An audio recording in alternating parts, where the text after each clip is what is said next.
वह सब लोग सो गए क्या?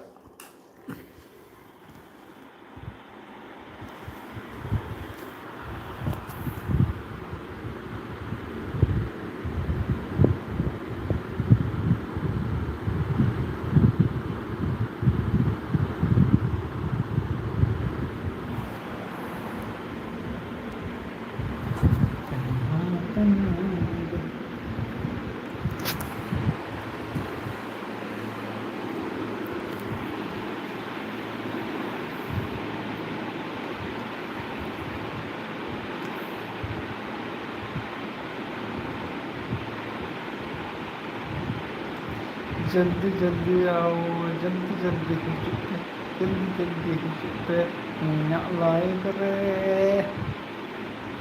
मीना लाइक रे, मीना लाइक रे, मीना लाइक रे।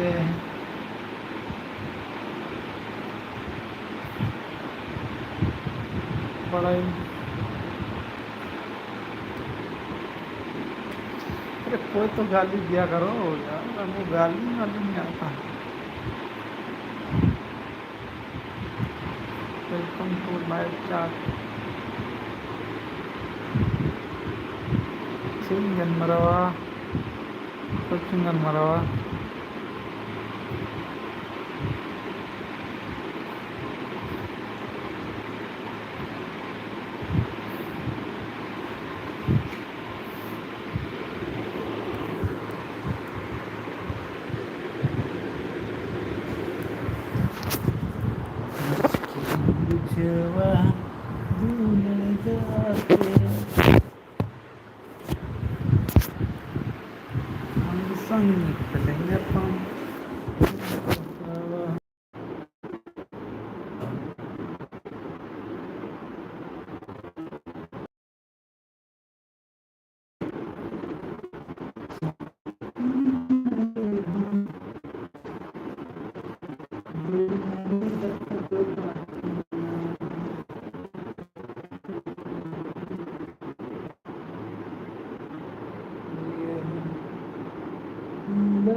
बजाओ ना,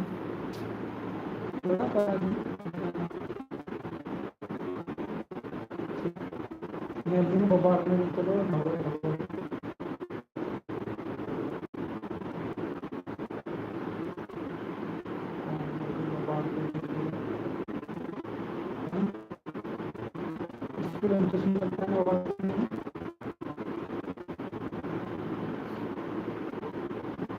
बाबा लगा दिया।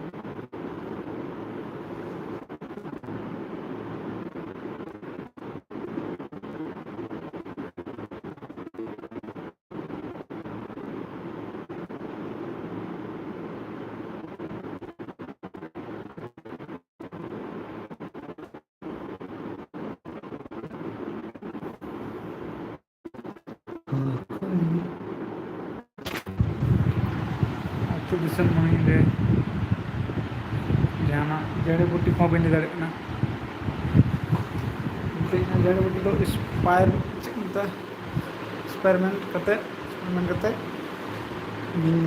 लैदा जोटा जड़ी बूटी एक्सपेरिमेंट का लैया कथा तो बी लैया एक्सपेरिमेंट का सारी जिनिस कमी और इसके बाद की वीडियो वैसे दफा लगन लिया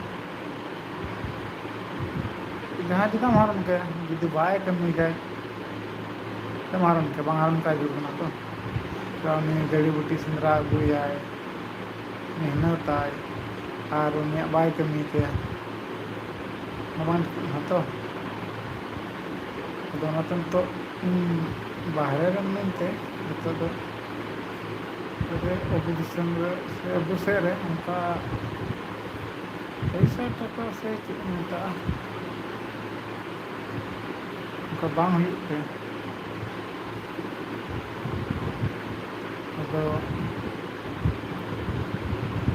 अति बाहर से केरला से पहले लॉकडाउन लहा रे प्राइवेट स्कूल उनको मेनखान लॉकडाउन ना तो नहीं गड़बड़ा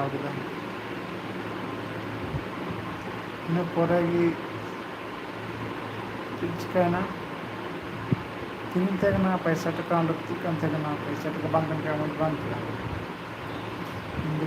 आले आतु से को इदी बस तक तमिलनाडु बस को इदी पहल तो सेंद्रा को चलावना को चला तो होटल चलना को और कभी हाँ जहाँ तीस पे हज बड़ा बाहर बोले कमी चलता कमी दाड़ी से कमी दाड़ा इनकान हाड़ा को कमी दाड़ा से कमिया से बा कमिया और चला और अड़ीगान तो उनके चेन्नई चला को मतलब चेन्नई चला और अभी दिन पहल चेन्नई चाइना को दिशा और को चाइना को कोरोना हुई आले लॉकडाउन अक्ते हज पहल हज तमिलनाडु हज हुईना चेन्नई रे पुदीनगर मनाली रे अंदर मोटामुटी 9-10 मिनट तहना इलेक्ट्रिशियन हेल्पर काफ़ी इलेक्ट्रिशियन जानकारी हताव लेदा तारपरे तो रुआड़ हुईना आयमा दिन तहते और कमी बांग सेटिंग चिका दी चलावना मुंबई ते चलाव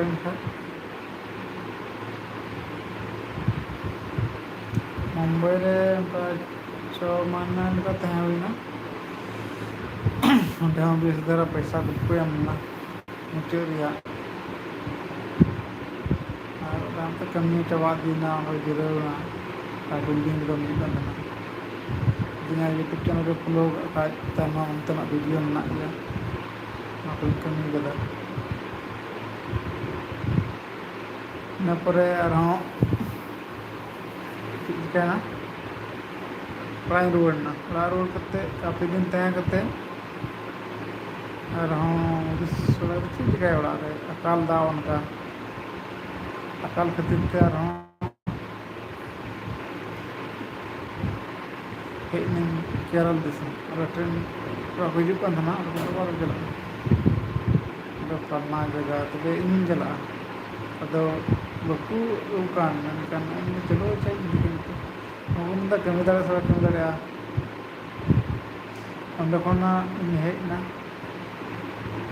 ᱚᱲᱟᱜ ᱠᱷᱚᱱᱮ ᱦᱮᱡ ᱮᱱᱟ ᱚᱸᱰᱮ ᱠᱮᱨᱚᱞ ᱫᱤᱥᱚᱢ ᱛᱮ ᱠᱮᱨᱚᱞᱤᱧ ᱦᱮᱡ ᱮᱱ ᱠᱷᱟᱡ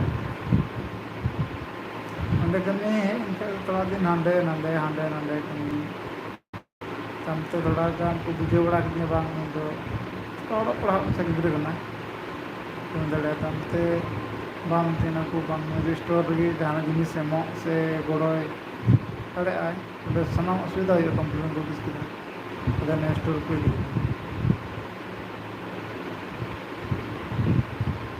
ᱦᱮᱸ दाका जम दो हुई ना खाना खा लिए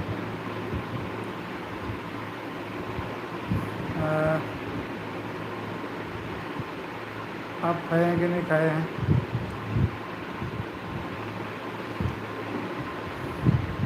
इसके बाद कमी कमी तो उनका स्टोर कमी को मा दिया और तुम कमी किदा विजुअल एमो सनाम कमी बोले अभी रिक्स सलाम कमी किदा और इसके बाद कमी कमी तो लोग भी इनका हुई ना 6 महीना 6-7 महीना हुई ना इसके बाद एक्सपीरियंस मिलने लगी तो मैं झारखंड से हूँ झारखंड आप कहाँ से हैं झारखंड से संथाल भाषा बोलते हैं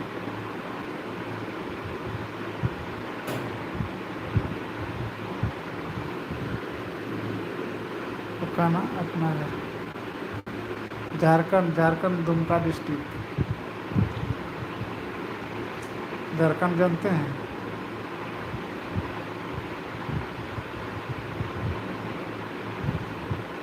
क्या बात करते झारखंड को नहीं जानते हैं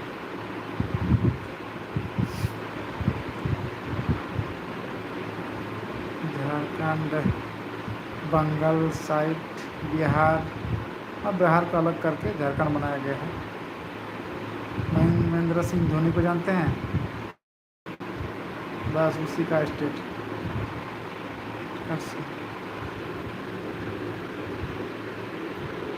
सनादा जी झारखंड अच्छा मैं दुमका डिस्ट्रिक्ट है चलो बहुत बहुत धन्यवाद कोई तो पूछा मेरा ब्लॉग में नहीं मेरा लाइव में सॉरी मेरा लाइव में लाइव बहुत कम कमेंट आता है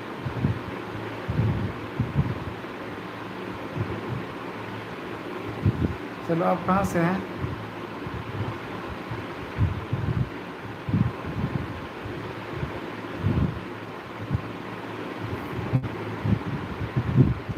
गुड नाइट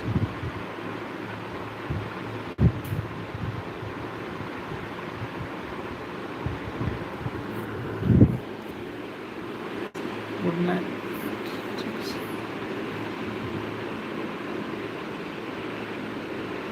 सिंगड़ ये बाबा क्या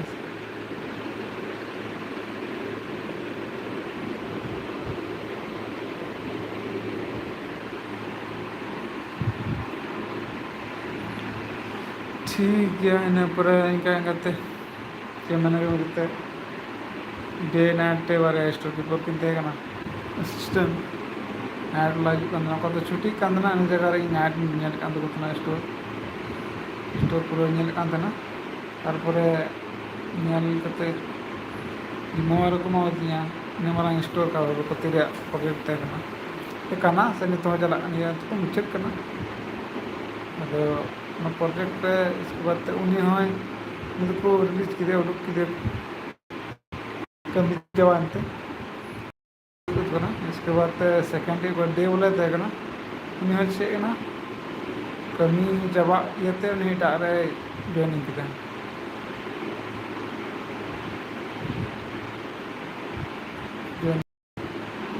रिजाइन एम किदा एटा चलावना तो इन पर इन चितान रगे जिम्मा पड़ावना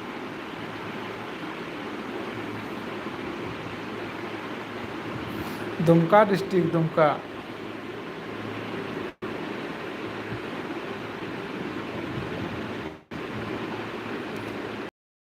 दुमका जानते हैं? दुमका इतना फेमस जगह हो गया है, कांड से सब कुछ में से बहुत फेमस हुआ है। और कोई जानता है, यूट्यूब वगैरह फेसबुक वगैरह में सर्च करेगा दुमका तो मिल जाएगा। दुमका क्या चीज़ है, कैसा जगह है, कौन सा स्टेट में है? ये झारखंड का उप राजधानी भी है।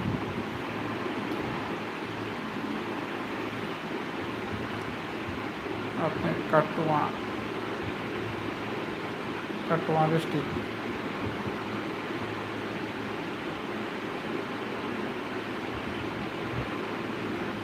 ये कौन सा राज्य में पड़ता है? झारखंड से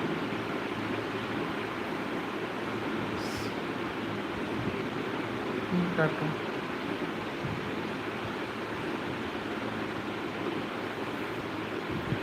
चलिए ठीक है।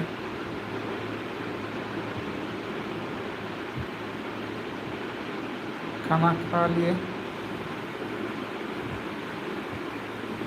अब खाना खाए कि नहीं खाए? आवाज़ नहीं आता है क्या? आवाज़ तो आना चाहिए।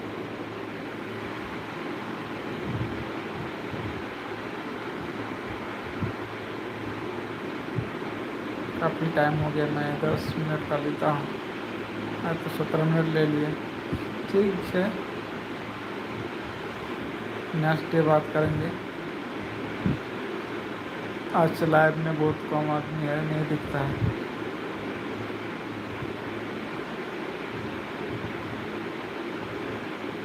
ठीक है, खाना कोई भी आए हैं लाइव में, सबको गुड नाइट मेरी तरफ से। नेक्स्ट लाइव में मिलेंगे। मेरा जूनिंग में लाइव कैसा रहा के बारे में बात करेंगे। ओके, ठीक है, हमारा चाहिए